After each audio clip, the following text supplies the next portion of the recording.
In the closest Turkish city to the Syrian border, children line up for what has become a precious, rare commodity, a plate of food.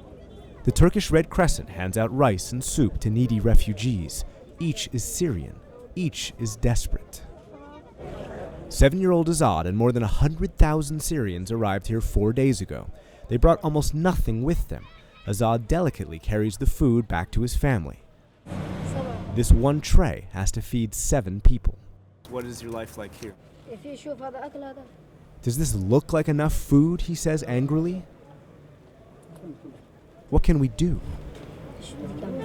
He and his family fled ISIL brutality. The group posted video of its fighters taking over Azad's hometown, most of which is too gruesome to show. With the help of heavy weapons like tanks, residents say ISIL captured nearly 200 villages right across the border.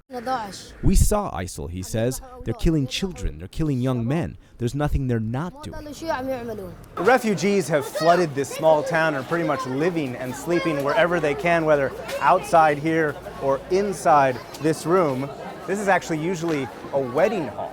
Today there are 500 people who are living in here and they have no privacy, and most of them are sleeping on the floor. Jarvan Khalil brought only herself and her 5-year-old son Hakeem. There are no showers here. They borrow mattresses. The only comforts are each other. That's her mother, and that's her aunt with her months-old cousin. بس رجالنا كلهم هنيك ولا واحد بس وصلنا لهون وراحوا ليحاربوا هذا العدو. Juma Hanan is one of those fighters. We met him as he entered Turkey to bring supplies to his family. Tomorrow he'll go back to fight.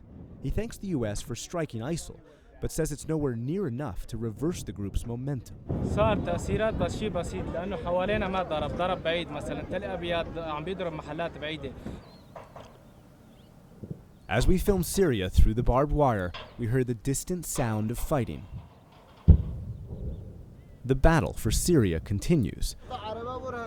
The battle for Syrians in Turkey continues. And as a dust storm arrived, a group of refugees take shelter underneath blankets.